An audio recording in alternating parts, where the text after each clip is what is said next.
most of you, I'm assuming, are creative strategists. And a lot of your focus has generally been on building creative that does well.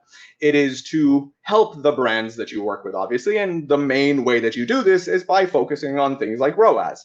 But is that all that matters? Sneak peek, no. So why does it sometimes feel that you and the founders aren't always on the same page? Whether you're a creative strategist working in-house or a marketer, or if you own an agency, whatever, sometimes you might think things are going well from your perspective. You're like, yeah, the ROAS is good, we're making money, stuff like that. But the founder's not necessarily happy. Ultimately, it's weird because we're trying to achieve the same things. Like, everybody's on the same page, we have the same goals, but there is still this disagreement about whether things are good or not. And part of that is a matter of perspective, but part of it is also a little bit of a misunderstanding. Maybe not everybody being on the same page or having the same information. On the one hand, founders don't fully get how much creative matters. If you have one of those founders, send them my presentation from last year, because that's what it's all about, trying to educate founders on why creative is so important. But at the same time, creatives or marketers, they sometimes don't fully get how to truly drive value for a company.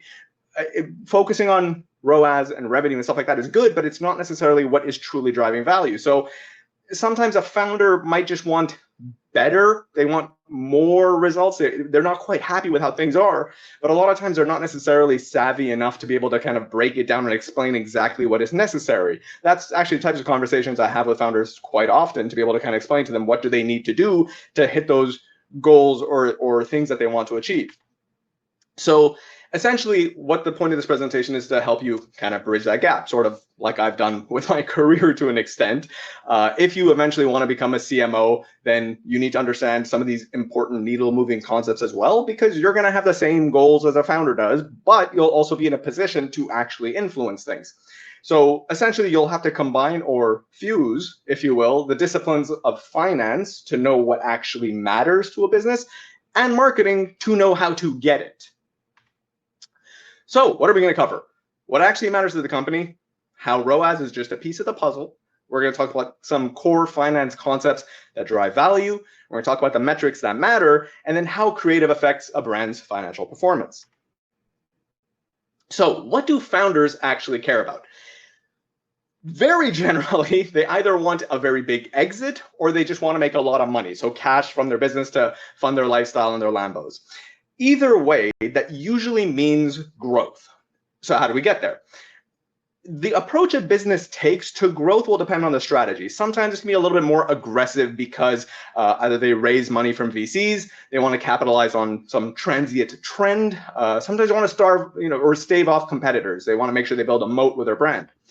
Sometimes it's going to be a little bit more patient, and this is probably the majority of brands. It's a bit more patient, a bit more focused on profitability.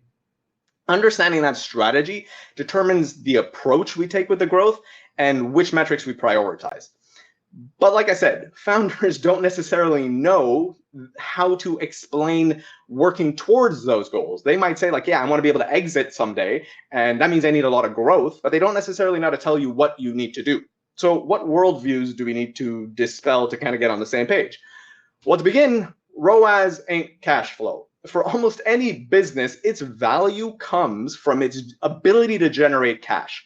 For the most part, that correlates pretty well with profit. Profit and cash do have some places where they kind of deviate, but that's a little bit too accounting and finance, so I won't go there. Generally speaking, though, the more cash a business can generate as it grows over time, the more valuable it is. And that's why cash flow is so important. ROAS is just a piece of the puzzle. It's not that it's irrelevant. ROAS can be helpful directionally over time. Like if your ROAS is improving, that's a good thing. Or if you're able to increase your spend at a stable ROAS, that's also a good thing. Or if you want to compare the performance of one ad to another, one campaign to another, whatever, that's also a good thing. But it's still not the full picture.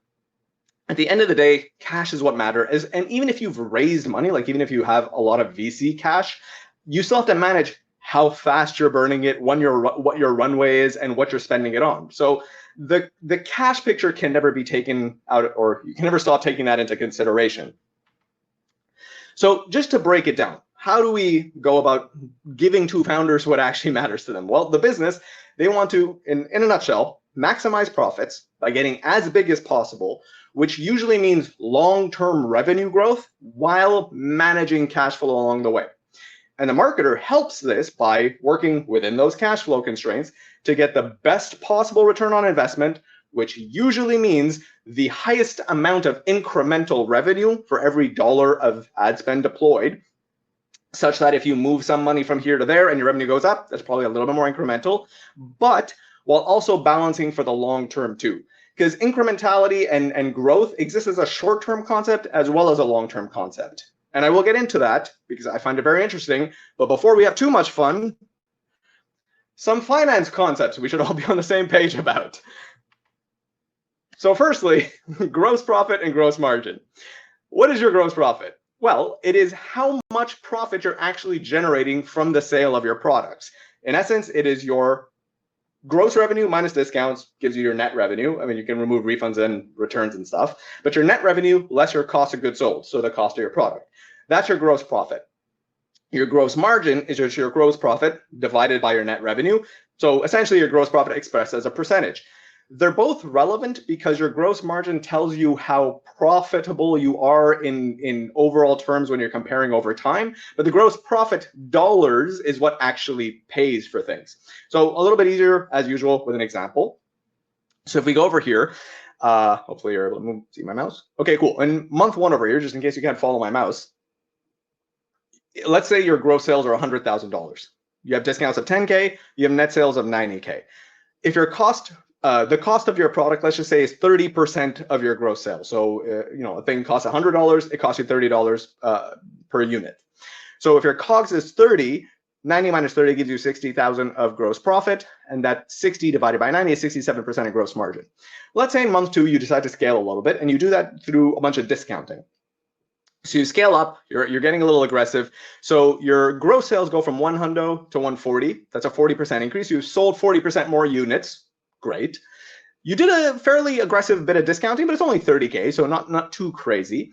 And your net sale still went up from 90 to 100. So that's an 11% increase. Cool. The problem, though, is that your COGS scales with your units sold. So it also increased by 40%. So despite the fact that your gross sales went up, you have more units sold, and your net sales went up, your gross profit actually goes down. And your gross margin went from 67% to 58%. So understanding that how gross margin, gross profit matter because it impacts your profitability. And these sorts of changes or effects are hidden when you're looking at just simple metrics like ROAS, which only focuses on the revenue side. You can increase your revenue for a given amount of spend, which will increase ROAS. But if you have like aggressively heavy discounting, like during Black Friday, Cyber Monday, that same ROAS will drive less profit. And the same concept applies to if you are, say, doing a lot of, you have a lot of different products and you're possibly pushing a lower margin product versus another one. It might show the same ROAS, but it's actually less profitable. On the flip side, though, you can strategically tolerate a lower gross margin if your gross profit dollars are going up. And that's why both concepts are very important. So let's say, for example, in month 3, I just go hard and I'm able to double this strategy. I'm running a bit more promotions, but I'm able to scale up quite hard. So my gross sales double, my discounts double, my net sales double, my COGS double, and my gross profit doubles. My gross margin is still the same. It's 58% versus 58%, but my gross profit went from 58,000 to 116,000. So I'm happier, or I'm okay with my gross margin going from 67% to 58% if that means that my gross profit dollars actually went up. So there is this relevance of being able to consider both to know whether or not a particular strategy is working in your favor or not. Ultimately, when you go from direct to consumer to wholesale, that's like a very extreme example of it because your gross margin is going to go way down because obviously you're selling at a much lower price, but the volumes more than make up for it. I want to also be able to tie this into how this affects creative because obviously that's what we're talking about. Oh, my slide. There. Hold on, it's not showing properly. There we go. I don't know why that did. So the way this affects your creative too is that it can impact the sorts of offers that you're choosing or what you want to push through your ads to be able to kind of acquire customers. So for example, oftentimes what a brand will do is that they'll start running bundles as the main offer that they push on Facebook ads, for example. Now, the benefit is that it's oftentimes a higher AOV just because you're selling multiple products. It might be a lower gross margin because of the fact that usually as a bundle, you're going to run some discounts, so that's okay. But ultimately, altogether, you are driving a higher gross profit. So that can work out, assuming, of course, that that can scale for you, but being able to kind of identify both those numbers is important. Moving on, really quickly, the concept of variable and fixed costs. Again, just an important one to understand. Variable costs are basically those that scale up and down with your revenue. So if you double your revenue, you will typically double your transaction fees. You will double your shipping expense. You will typically double your COGS because you're selling twice as many products. You will sometimes double your ad spend, sometimes more than double your ad spend, but that's the point. They go up and down with the sales changes. Your fixed costs, on the other hand, are those that are just static. For the most part, long term, they might change, but things like rent, payroll, most software, they're not going to change that much month to month. So if your sales double or if your sales half, you're going to have the same fixed expenses, but the variable cost will fluctuate. Understanding the distinction between those two is important because of contribution margin. This is one of the most important finance concepts, if you will, for marketers to understand, because it's where they are capable of having the most influence as well as driving the most value. It's hard for a person in a marketing role to do anything about the fact that the rent is too high. That's a fixed cost, but most of the variable costs move in tandem with sales, and that's why they're all kind of linked together. So your contribution margin is basically the amount left over from revenue after all your variable expenses are deducted, and that amount, that contribution margin, is what covers your fixed expenses. It's essentially what's funding the business, and it is the profitability of scaling. So to kind of like put this into a simpler example, because that makes it easier, let's say we have net sales of $100K, COGS of 30, that gives us gross profit of 70. If we have various variable expenses like ads, transaction fees, and shipping, that gives us a total variable expense of 37. So 70 minus 37 gives us contribution margin of 33, and a contribution margin percentage of 33%. Very roughly, the idea is that if you were to double your sales, the percentage should stay relatively consistent, and so your contribution margin to go from 33 to 66. In reality, it's a little bit more nuanced, obviously because of ad spend and that not scaling perfectly, but shipping, transaction fees, COGS, those usually do. So that's the general idea of why you need to be able to understand how contribution margin works, because it is what money or profit you're actually creating through your scaling activities. So I like to tell this story sometimes because I feel like it kind of emphasizes the importance or how that concept works. So a tale of contribution margin madness. How can misunderstanding contribution margin lead a business to make bad decisions? So we'll start with a baseline scenario. We have a business. They have a target ROAS of 4x. They're spending $250 on ads. They have a revenue of $1 million, math. Their COGS is 30% of that, so 300K. 1 million minus 300 gives them gross profit of 700. Their contribution margin, in this case, we're going to keep it simple. I'm going to exclude shipping. I'm going to exclude transaction fees. We'll just assume ad spend is the only variable expense here. So their gross profit of 700 minus the 250 gives them a contribution margin of 450. They have 300K of fixed costs, which gives them a profit, contribution margin minus the 300 fixed, of 150. Now let's say things don't go well one month. Zuckerberg's not being very friendly, so your ROAS goes down. If your ROAS goes from a 4 to a 3, that just trickles down here. Your revenue goes down, your COGS goes down, your gross profit goes down, your contribution margin also goes down because you have 525 minus the 250. You're still spending 250 on ads. So your contribution margin goes way down, but now it's less than your fixed costs. So 275 minus 300 gives you a negative 25,000, so you're at a 25K net loss. Most business owners in a scenario like this, their gut reaction is to say, 4x is where I'm profitable. If I'm at a 3x, I need to reduce my spend to get back to a 4x. So what happens? They reduce their spend, they get back to a 4x. However, because they're at that 4x at a much lower amount of spend, again, math, 4 times 150 gives us 600K of revenue. Your gross profit's 420. Your contribution margin is 420 minus 150. So now it's 270. You're actually going deeper into the hole. So you're spending less, your ROAS went up, but you're actually increasing the amount of the loss that you have. Now, if a person understood the contribution margin dynamics, they might make a little bit of a bold move, and the brave nerd will say, all right, well, let me actually increase spend. Now, I'm well aware that the math won't always work so perfectly, but this is for illustrative purposes. So let's say they say, okay, fine. I know my target's a 4. I'm not happy at a 3. So what I'm actually going to do is I'm going to increase my spend to 350, from 250 to 350. if my ROAS only goes down to a 2.65, mathematically, I won't run through these numbers because they're not round, that will bring me to basically breaking even. Again, I realize that usually if you scale from a 250 to 350, your ROAS might go down to 1.8, but the point simply is to illustrate that the target ROAS is not enough to tell you whether or not your business is being profitable or how things are going. You need to take into consideration the contribution margin and the entire picture. So there are scenarios where you will want a lower ROAS if that means you can spend more, because it'll actually mean you're losing less money. So again, nice round numbers just for the illustrative purposes, but I find it gets the point across. So moving on real quick, I have a contribution margin calculator. I will share that with you. This way you can just plug in some numbers and there's some like nice pretty graphs and it will spit out stuff. People like it. All right, so now that we've covered a lot of the financial concepts, hopefully we're on the same page. How do we actually use this information towards working towards our goals, like to actually make money for the brands? I'm going to share some considerations about how to look at things. Do all founders think this way? Not necessarily. Some of the stuff I say might be somewhat controversial. It's not an exact science, unfortunately. Sometimes you just gotta feel things. And there are different philosophies and approaches. And again, I am doing a lot of generalization here, so judgment needs to be applied. But I still find that the illustrations of what I'm gonna say are going to get some gears turning that I think are very helpful. So I think they're good conversations to have, but like I said, it's gonna get spicy. So this is the framework that I at least use as a starting point when I talk to brands. Remember, one of our main goals is to maximize revenue. It's not all about revenue, but one of the ways that we get growth, obviously, is through maximizing revenue. And our goal is to make the most incremental revenue for every ad dollar that we deploy. And for that, I would argue that not all ROAS is created equal. A 3x on branded search is not as valuable as a 3x on non-branded search, which is not as valuable as a 3x on Facebook. It might be a 3x on every one of those channels, but I don't consider them as valuable. Why?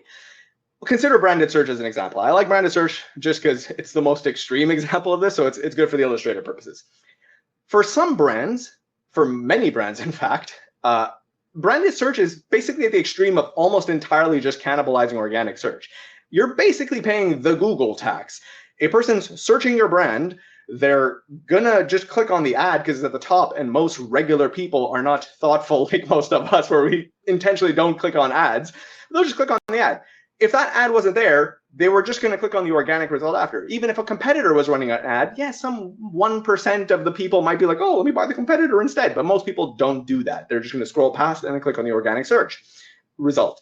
So in general, a lot of branded search is incremental. So even if I'm getting a 3x, I'm like, yes, technically I am getting a 3x in terms of the dollars I put in and the dollars that came out.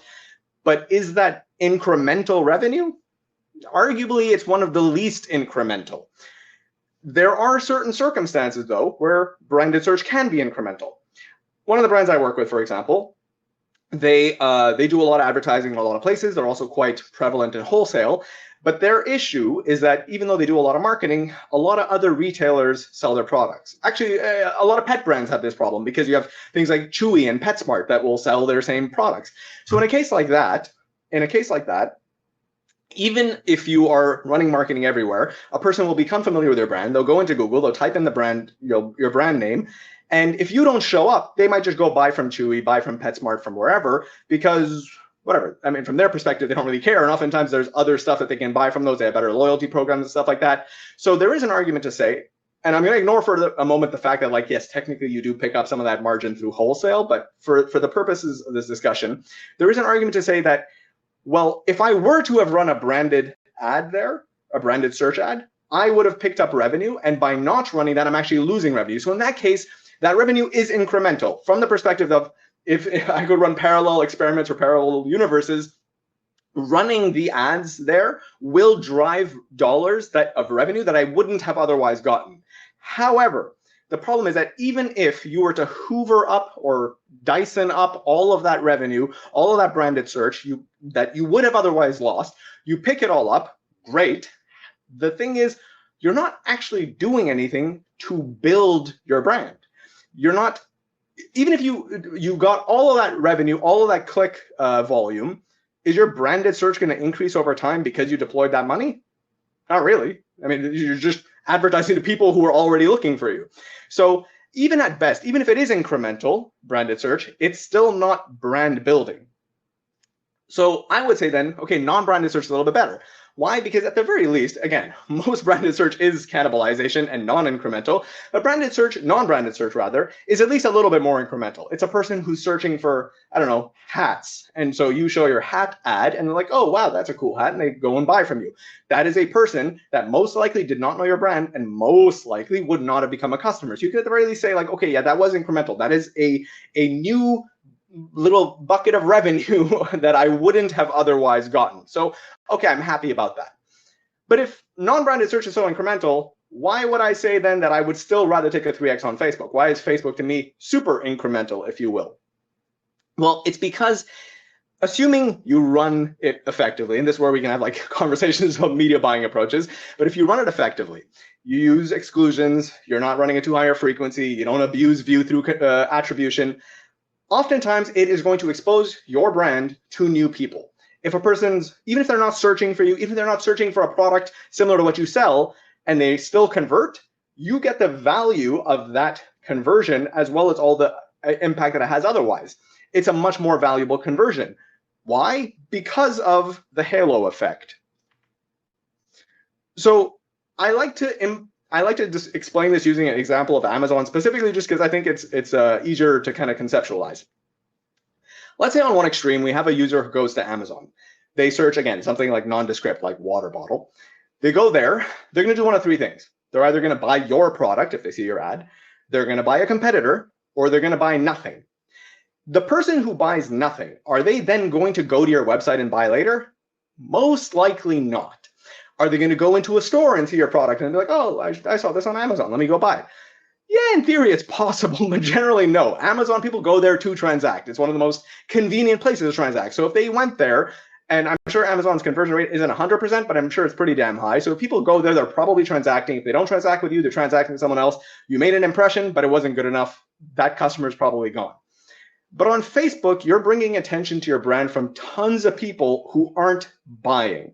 Maybe some of them will buy now. They'll see your ad, click on it, and make a purchase. Maybe they'll see it, become aware of your brand, and they'll buy somewhere else later in store or on Amazon.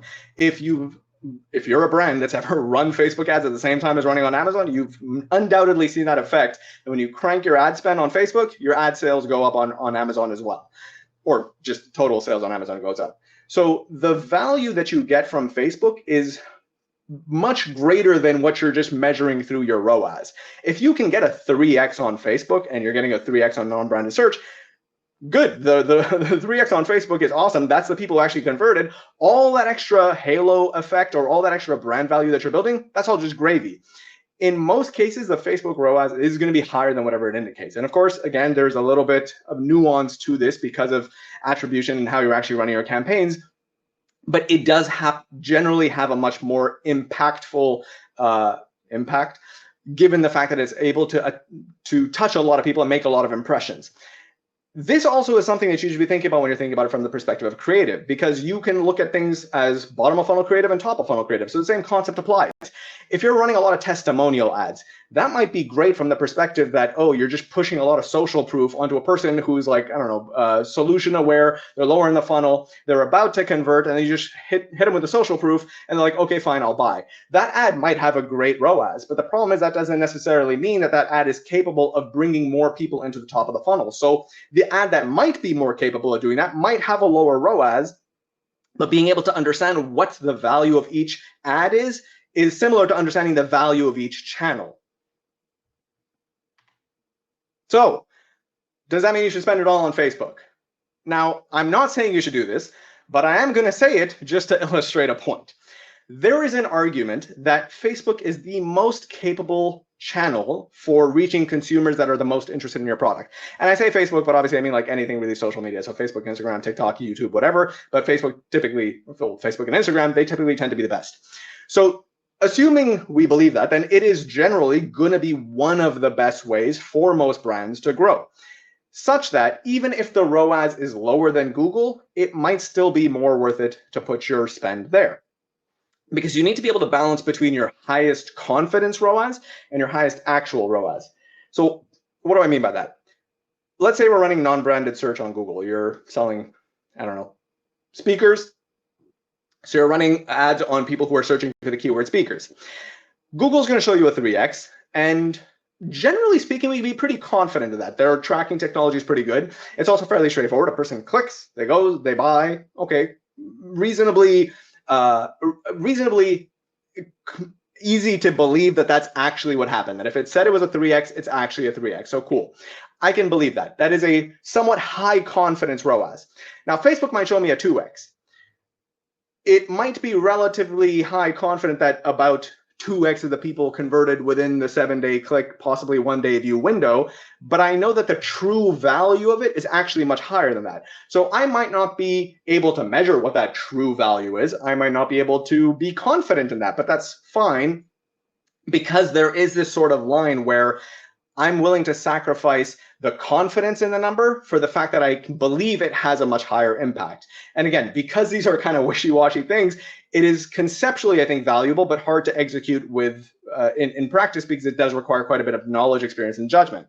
So just kind of to take the point all the way to the end, is that if you believe this sort of philosophy, there's an argument that, let's say you can afford to spend 30% of your revenue on ads and still hit your profitability targets. Once you've spent all of the money that you can on the channels that give you the high confidence and profitable ROAS, so let's say that's a 3 on non-branded search on Google, you've spent that, now you're kind of maxed out on search volume, you could arguably just take all the rest of your ad budget and chuck it on Facebook and be a lot more forgiving with the ROAS that you're getting. Obviously, you should still try to get a good ROAS, and you should be doing everything you can to improve that ROAS over time. However, generally, there is an argument to be made that that spend will still drive more value there, especially if you're putting in the effort and improving it over time, than just sitting on the cash. But like I said, that is a very extreme view. It's not even necessarily one that I advocate, but I think it's helpful to be able to contextualize how the various channels affect one another and how we should feel about numbers like ROAS and the things that actually matter to a business long term. So to get a little bit more realistic, we can't just close our eyes, hope for the best, and just like let Zuckerberg party with all of our money. So what do we actually do? What are the metrics we should be paying attention to? So you start off with the usual suspects. You have 1-day view. I don't want to spend too much time on attribution and media buying, because again, that's probably not why they asked me to come here, but I will touch upon it really quickly. 1-day view can have some amount of value. There is something to be said about the fact that if a person sees an ad and then they convert later on, then maybe the ad did something. The problem is that it's way too easy to cheat with that. For example, there was a brand that I worked with, and they asked me to look at their account, and they had this one campaign that was running. They spent a lot on it. It was for one of their main products, and they had a $12 CPA.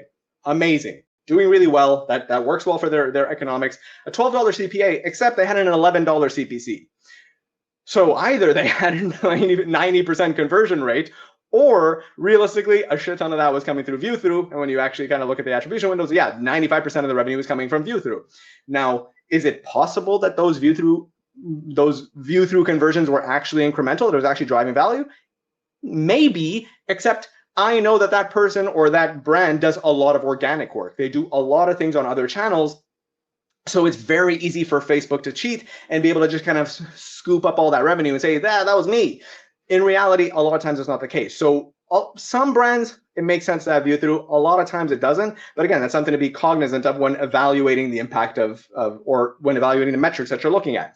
This is also, I think, relevant from a creative perspective, because there is that aspect of when you're comparing a creative, like, especially if you do run view through conversions, something like statics versus videos. Statics have more placements in general that are available to them. They are also more easy to just kind of like show up on the side or somewhere over there. Just they can show up in more places and therefore take credit for things more easily.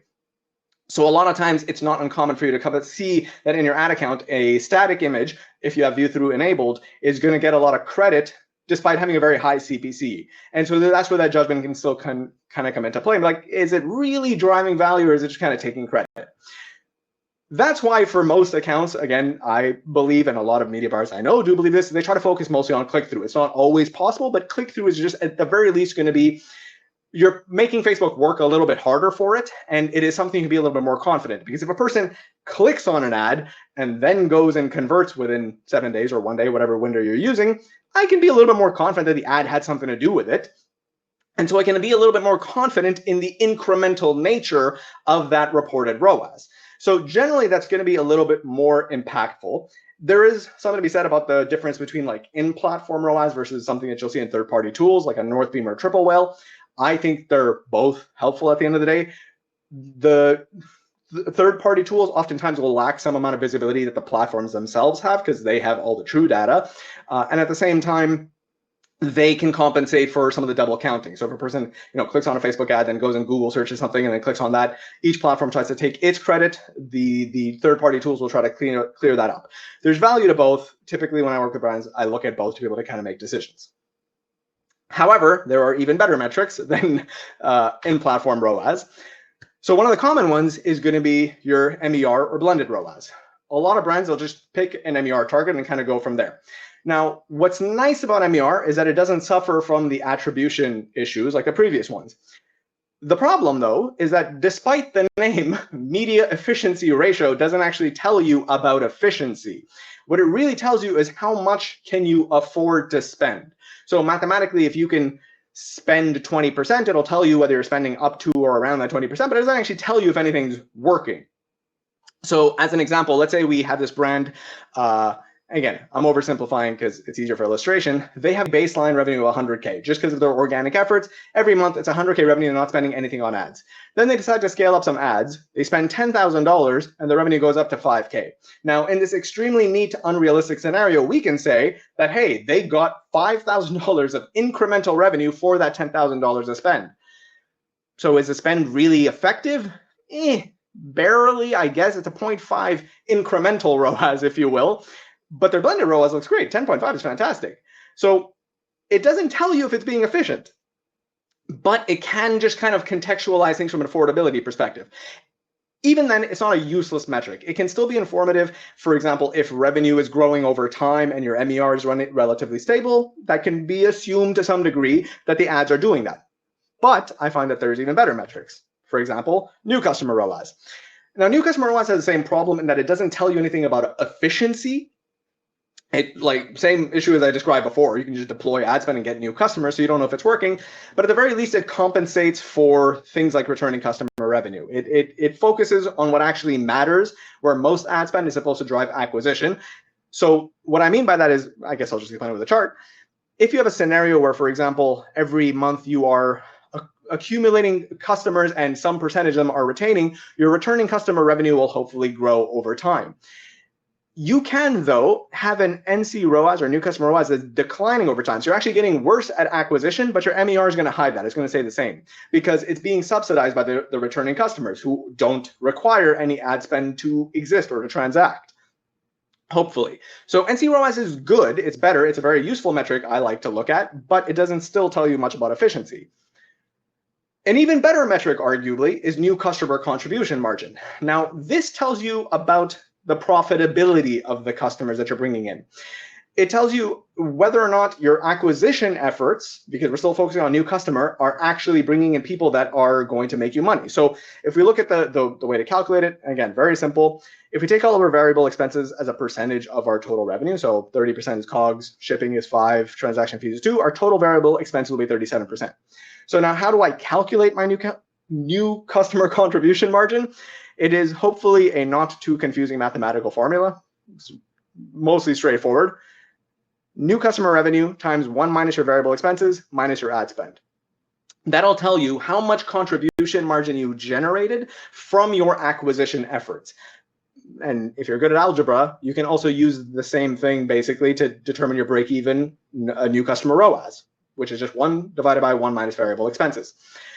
Now, what should you be targeting here? It really does depend on your scaling strategy. Some brands with VC money might go a little aggressive. They might go negative on their new customer contribution margin. Most brands, I'd say, should aim to be profitable on the first order. It's a lot healthier a way to scale. It is less risky, and most brands don't have VC money. So I think it's a little bit of a better way. But you could arguably start to get a bit more aggressive. You could start being new customer break even if you want. However, that's assuming you get enough contribution margin from your returning customer revenue to cover your fixed costs. I'll take a moment to talk about LTV as well. New customer lifetime contribution margin, or I'll just call it lifetime margin, tells you about how much of an ROI you actually can get from the customers that you're acquiring in a longer time frame. It tells you whether or not you're able to go negative on that first order and still be profitable long term. For most brands, I generally don't recommend this approach. However, if you're in the subscription world or if you're in very aggressive industries like supplements or maybe pets, that's kind of the way the game is played. So it's just something to be aware of. One point of caution, though, don't make the mistake, especially if you're scaling fairly rapidly, don't make the mistake of using your retention data from, say, a year or two ago when you were first starting as an indication of what your retention data is going to look like for these new customers that you're acquiring as you scale more aggressively. Especially early on, the customers that you acquire are going to be people who are a little bit more closer to you. Maybe they've consumed your organic content. Maybe they're just very big fans of the type of thing that you do. Those are typically going to be the stickier customers. They're bigger fans. So you, especially if you're scaling rapidly and you haven't like gone crazy hard on Facebook or something, you might look at your original, like it's basically all the data you have. Maybe you're like a 2-3-year-old brand. So you look at your retention data from back in those days when it was mostly organic customers, and you're like, oh, look, this is great. Every one of the customers I acquire spends an extra 30% of revenue or grows their contribution margin by 30% within 12 months. Okay, cool. If you use that as your metric to then start going and acquiring on Facebook and you're willing to go negative, that can be a mistake because the Facebook ads customer is by definition susceptible to marketing. They saw your ad, they never heard of you, they decided to buy, and there's a very good chance that they will go and buy from somebody else when they see their ad. So you just have to be aware of the fact that you're not necessarily going to hit those same retention metrics when you are acquiring customers on something like Facebook or through more aggressive marketing strategies. And the same applies to a more kind of like discount season like Black Friday or Cyber Monday. Those customers are a little bit more spendy. They're probably buying from a lot of brands at the same time. So again, those same retention metrics don't work. So just be cognizant of that if you decide to start playing with the idea of going a little bit negative on your first orders, because a lot of those people will not stick and you might just end up losing money even though you think you're scaling and growing. Cool. Hopefully I'm running out of time. Okay, faster. So we talked about a lot of metrics. How do we determine, or we talked a lot of the metrics to understand how things are going and if we're doing well. So how do we tie this back to creative? So real quick, what makes creative a winner? In my opinion, I like to break it down into kind of just 3 different concepts. Does it improve AOV? Does it improve your CAC? Or can it spend higher at the same performance? Mind you, just for the sake of simplicity, by AOV, I am taking into consideration your profit and stuff like that. So when I say AOV, I'm not just talking about the revenue side of things. Do take into consideration how profitable the order is. But again, that would just make this chart too complicated. So to run through it, let's say at a baseline, you have a $90 AOV, you have a 30 CAC, 27 COGS, 675 of other costs. Those are your variable expenses. Your contribution margin per order will be 26.25. If you spend $300K on ads, you're going to get 10,000 orders, so you're going to get a 262 contribution margin. If my AOV, or profit, is a 99 instead of a 90, for that same amount of spend, I'm going to make 325K of contribution margin. So I'm making more margin. That's great. If I have a lower CAC, so same AOV, but my CAC is lower, that'll also give me a 325K contribution margin. Or let's say it's the same AOV, the same CAC, but I'm able to spend more. That'll also give me a 325K contribution margin. Now, understanding this is relevant because it affects the way that you approach the offers you put out and the creative that you do. If you're able to push higher value items, that can improve your contribution margin. If you're able to run ads that have, I don't know, better hook rates or are able to have a better CTA or whatever, then those can reduce your CAC. It's the same product, but it has a lower CAC, so that'll improve your contribution margin. Or if you decide, you know what, I'm going to have the same CAC, the same AOV, but I'm running ads that are appealing to a broader audience. So now it can scale further, spend more, and still maintain those profitable metrics that can also scale your contribution margin. So the point is that ultimately what you need to do is figure out ways to scale your contribution margin, and there are many ways to go about it, even with the creative that you're running. Almost there. Okay, cool. All of that, though, needs to live in the context of creative investment, so what you're putting into it. You need to make sure that the improvements that you're achieving in new customer contribution margin cover the investments that you're making in that creative. Now, Taylor, who's a very well-known e-com guy, running a fantastic agency, he put this in a tweet in his classic controversy-inducing approach. So he says the value of your ad is relative to its cost of production. Sensible enough. If an ad costs $1,000 to make, the hurdle rate for ROI is way higher than if the ad costs $10. So other way of putting it, if you have two ads that spend the same amount, both spend 10K, both of them get you a 5x ROAS, but one ad costs you 20,000 to make and the other one costs you 20 bucks, the $20 ad is more worth it because you're able to drive the same amount of value for less of an investment. This last part, many of you might disagree with. Because ad performance has no relationship to cost of production, then the only reasonable conclusion is to drive your cost per ad down as low as possible. I won't get into that because that's maybe a little bit controversial in some ways, but the more important concept is that it's true that you have to be very conscientious of how much you're investing in your creative production process, even though creative is driving value. So you need to be able to consider, what does it take to increase your ROAS or your new customer contribution margin in the short term and in the long term? And what is the cost to acquire those benefits? How much you have to spend? So that's why I like to talk about the concept of the creative contribution margin. We take the concept of contribution margin, which we already talked about, and we add in two things. What are the additional costs associated with building and doing better creative? And what value is this additional cost generating? When I talk about those additional costs, that's things like your creative strategists, things like your graphic designers and video editors, your script writers, your content creators, whether you're working with like a professional UGC person or working with like some super expensive influencer, and even the software that you're using along the way. So all of those additional costs, they are generally intended to drive value through better creative, but they need to do enough heavy lifting to make all that investment worth it. Okay. Tying it all together.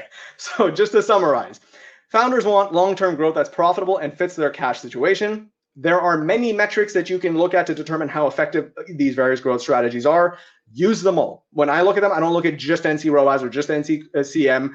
All of the metrics tell a piece of the story, so use all of them. Ultimately, you want to balance between what's sustainable in the short term, because you need to consider profitability in your cash flow right now, but we're focusing for the long term. What the founders want is that long-term growth, that long-term exit. So you have to be able to balance between the two, not only investing in the long term, not only the short term. This applies to your investment and performance evaluations in various channels. So determining how each channel is contributing to the short term versus the long-term goal, as well as how each piece of creative is contributing to the short term and the long-term goals. Huh, I did it. All right, cool. So I'm on the internet, so you can find me there. We do accounting and CFO stuff, and I also technically do marketing. So if you ever want to talk to me, please feel free to reach out on the various internets.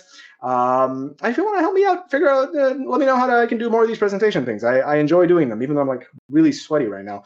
So that's that. Evan, come on and give me a break so I can take a sip of this. Abir, crushed it, my man. That was incredible. Sweet. Incredible. The chat was so much fun too as you're going through.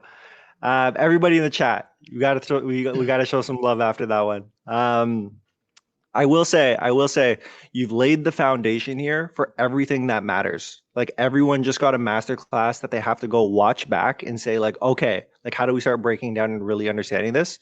One thing that I want to talk through, and let me know if this makes sense, but just trying to compartmentalize for the different audience members we have. Often how I think about like organizational structures, D2C or not, is at 3 layers. We think of it at the org level, so like C-suites, management, that kind of stuff. We think about it at the team level, and then we think about it at the IC level. Now, for this example's sake, maybe we fold in management and IC, but I'm curious, like with the metrics that you had shown today, like are there some of them that are more important at the org level that then filter down to the IC? And I'm wondering if there's some bucketing we can give for people to basically walk away with like, well, I'm a creative strategist. Which one should I care about most? Essentially. Does that make sense? Sorry, a little bit long-winded. Yes, I would say that it's an interesting question.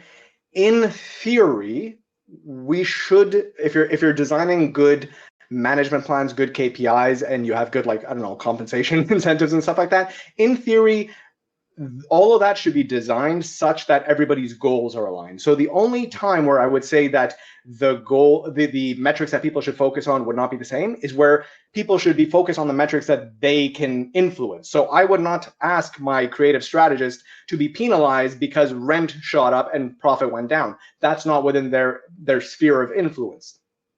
So each person is given the metrics that they can control because that drives them to drive a lot more value for what they focus.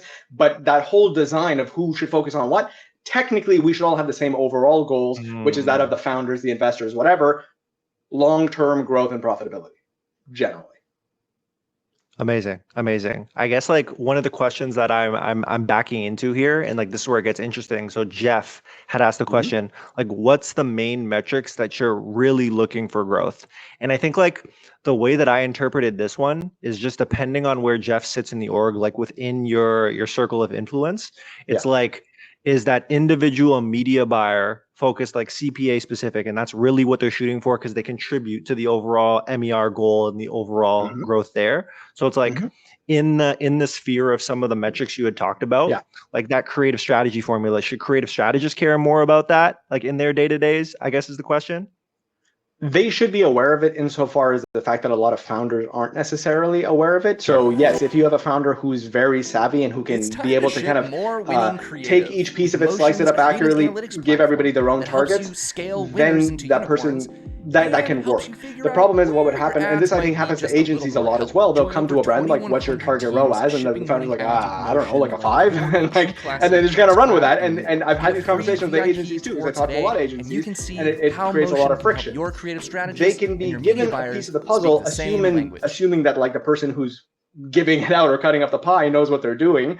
But being able to kind of understand the other side of it is important, because if you see a number that doesn't make sense, it's relevant. But sure, if the person knows the profitability, they know their contribution margin, they know all that stuff, and they just tell you, just focus on a 5x ROAS, okay, cool, do your job.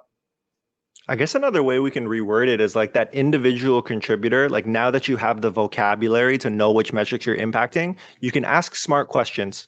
It's just like, what should I care about? I know I need to care about this leadership. Like, what is that number? And then it forces them to almost like come up and regurgitate like what that might be. Is that another way to put it potentially?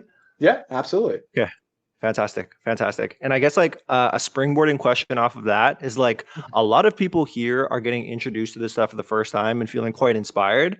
And I think speaking to the lens of, hey, founding teams might not actually know this kind of stuff. How do you think people here can help contribute to building a culture that's rooted in these financial pieces that you've talked about here? I don't know, maybe hiring someone like me or something. No, I'm just kidding. I think really it just comes down to being able to have the conversation around the education, right? So again, when it comes to organizational concepts, a lot of it is tone at the top. So I think it's just being able to convince the people who have that influence from a leadership perspective what matters. And that's why I think the presentation I did last year, which I don't know how many people saw, but I think it was useful in its own right, because that was focused on talking to founders and for them to understand why creative matters. So if you send them a presentation like that and they get it, then I think that kind of sets the same stage. But a lot of it is kind of like what I said at the beginning. Most of that disagreement comes from misunderstanding. We're not on the same page. We don't believe the same things. We don't have the same knowledge and information or the same experience. So that's where a lot of that friction comes from. Fantastic. Okay. There's people in the chat who are literally like legitimately considering hiring you. So check out the docs tab so you connect with Abir. And we're gonna send out the recording. You gotta buy some more lights for my walls. So yeah, I could use the money. I do want to ask one question from the chat here, just to get quite tactical with it, and then I think from there we'll pause and call it a day. So Ren has a question. How would you adjust ROAS goals across low incremental channels against Meta? That's a great question. This is one of those things where I said, like, it's very difficult to know because a lot of it comes down to judgment and experience, and it varies from brand to brand, right? Like I said, there are some brands where, for example, when I'm talking to them, I'll set a target ROAS for branded search, for example, much higher than for another brand where I believe it's actually, like I said, it is still picking up actual incremental revenue. So I'm not fully cannibalizing organic. It's not brand building, but I also got to consider my MER implications or my MER implications. So there's a lot of judgment that goes into it. I would say a lot of it comes down to really simplifying two things. Look at all the data that you have. Look at how each one of those different numbers affect one another. For example, if your NC ROAS is going down, is your MER going up or down? Is your revenue trending up or down? See how every single one of these things interplay. This is part of the reason I found this presentation very difficult to do, because it's not sequential. It's not one number then the next and the next. It's a web. Everything affects one another. So this thing moves like all those web threads or whatever move as well. So it's really a lot of different numbers you have to look at. But the second way to look at it is just from a long-term perspective, how profitable am I? Just make sure that you're at least profitable so you have a little bit of breathing room to play, and then see, am I improving my revenue over time? And if you're improving your revenue over time and you're remaining profitable, then you're on the right track. And then it's just a question of looking relatively at a channel. So now if I go in this channel, if I crank up my ROAS a little bit more, does that affect my revenue, my profitability? How about that channel? What happens if I pull back my target ROAS on Google or whatever? So it's all about kind of playing between those. But like I said, it's not a science. I can't even say 100% that the decisions I make or the advice I give is perfect. You're giving people the baseline though, where they need to start. Abir, this is incredible. Any final words for the audience?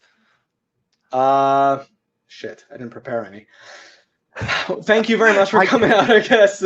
I would just say that basically the more that you understand the fundamentals of what matters to a business, I think it just puts you in a position to be able to make much better decisions. And I think that sometimes, even though your main focus might be like, how do I just do my job and like do a good job here? I think that for you to be able to kind of level up over time, be able to drive more value for the organization and have your career kind of move in the direction that you want, you need to understand what matters to the organization as a whole. And a lot of that is really just kind of come down to those principles that I talked about. So education's a good thing, I guess. 100%. Okay, you're getting people filling out your form already. Abir, you're the man. Thank you so much, man, for coming through. I really, really appreciate it. And in the chat, show them love one more time. Please, please, please. Thank you, thank you, thank you. It's time to ship more winning creative with Motion's creative analytics platform that helps you scale winners into unicorns and helps you figure out where your ads might need just a little more help. Join over 2,100 teams shipping winning ads with Motion like Viore, True Classic, Hexclad, and more. Get a free VIP tour today and you can see how Motion can help your creative strategists and your media buyers speak the same language.